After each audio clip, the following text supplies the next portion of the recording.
Just a short one this week. We didn't get much information in this week's Old World Almanack. As I said last week, this week was going to be all about the psychology rules, and Games Workshop did not disappoint. We got an expansion on exactly how the break system works at the end of combat. So I covered this last week when we talked a little bit about how combat results worked and how it was different to some of the earlier editions. We've got a little bit more detail as to how it works now. So as before, we've got these three things that can happen when you fail a leadership test, having lost a combat. You can utterly fail, you can roll over your unmodified and modified leadership, and that's it. You're out of there. You're running away, and if the opponent catches you, they kill you. It's exactly as it was in previous editions. You flee 2d6 inches away from your opponent, and they roll 2d6 to come after you. If they equal or beat you, they catch you, and the unit is destroyed. One interesting little tidbit that it inserted into the rules here is that the unit moves, and if any part of their formation goes off the board edge, then they're counted as destroyed. That suggests, unlike in previous editions, where once a unit broke, you kind of took them all out of the movement tray and ran them higgledy-piggledy like a bunch of skirmishers backwards across the board. It sounds as though they've basically codified what we always used to do, which is just turn the movement tray around and move it and go, yeah, we'll pretend that they're all fleeing, you know, in a random higgledy-piggledy mob. They've actually codified it now that, no, you just turn the movement tray around and the unit moves away as a block. And if any part of that block goes off the board edge, that's it. They're destroyed.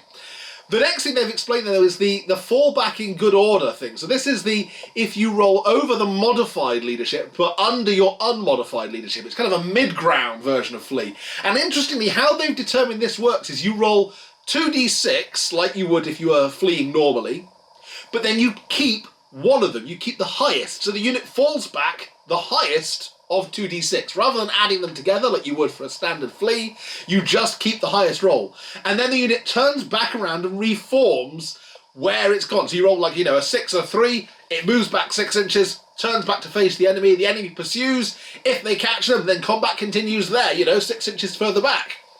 Perhaps gives a reason as to why you might want to restrain pursuit, I suppose, because you may not want to then be dragged out of formation. So this is that tactical element we were talking about last week. The final version is the whole just pushed back thing, and it's exactly as they've stated in one of the earlier previews. You just move back 2 inches. So literally, you take the units from being base-to-base contact, move one of them back 2 inches, and then they stand there ready to either be followed up by the opponent, who catches them, I guess, and because if you roll in 2d6, you're always going to make at least double 1, 2 inches, and continue the combat. Or the opponent can stand back, I guess, and that point then you've got the unit that's fell back could charge back in themselves, I suppose, next turn. Or I suppose it depends on if it was the unit that fell back's turn in which they fell back, then the unit that didn't charge that turn might then choose to restrain pursuit and actively charge for whatever bonuses charging gives you. It's going to be interesting to see how that plays out when we see the full version of the rules, but it was nice to see a bit more of an explanation of that in this week's Old World Almanack.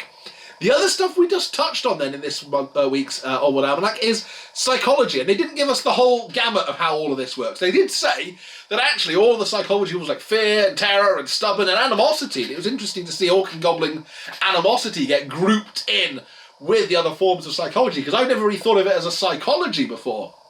But those are all going to be universal special rules now. So it will simply be, you know, universal special rule, terror, and then this thing is, you know, has the terror special rule. Universal special rule, animosity. I mean, I suppose that could just be Orcs and Goblins, but maybe it'll be other stuff as well. Maybe Beastmen will get animosity to replace the earlier kind of infighting rule that they had in the unruly beast herds kind of section.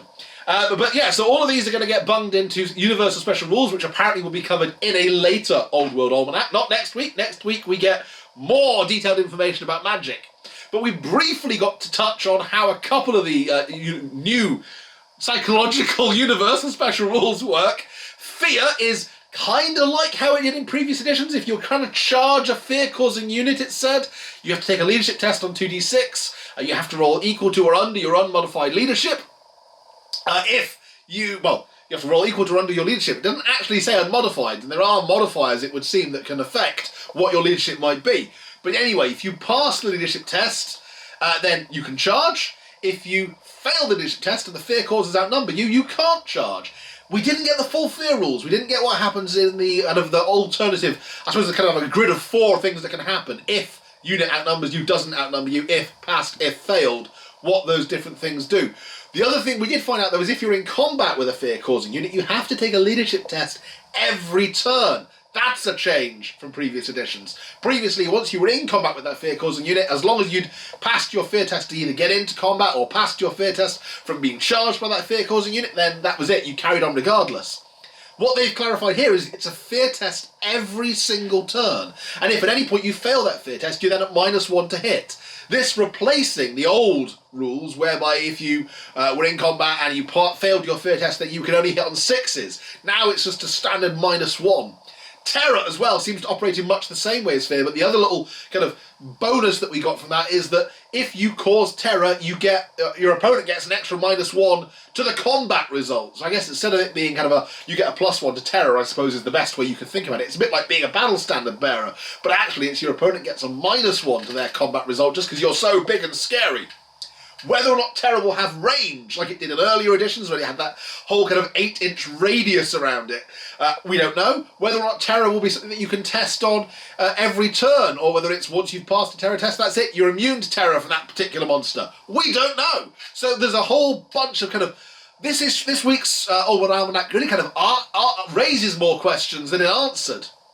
The final thing that we got from this was Frenzy. So we know that Frenzy is another one of these now psychological universal special rules. It does exactly what it did in 6th edition onwards, which gives you +1 attack, no giving you doubled attacks. Unfortunately, it's not 5th edition craziness with like 8 attack witch elves going blitzing across the boards.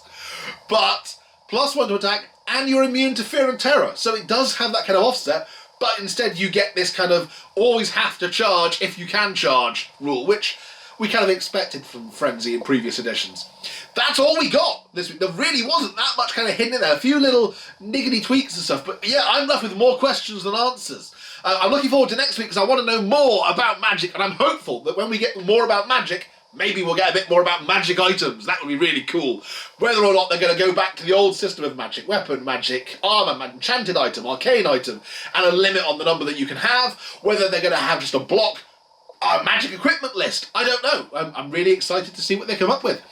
Come back Friday for more 90% Geek content. Otherwise, thank you very much for watching. I will catch you next time. Bye for now.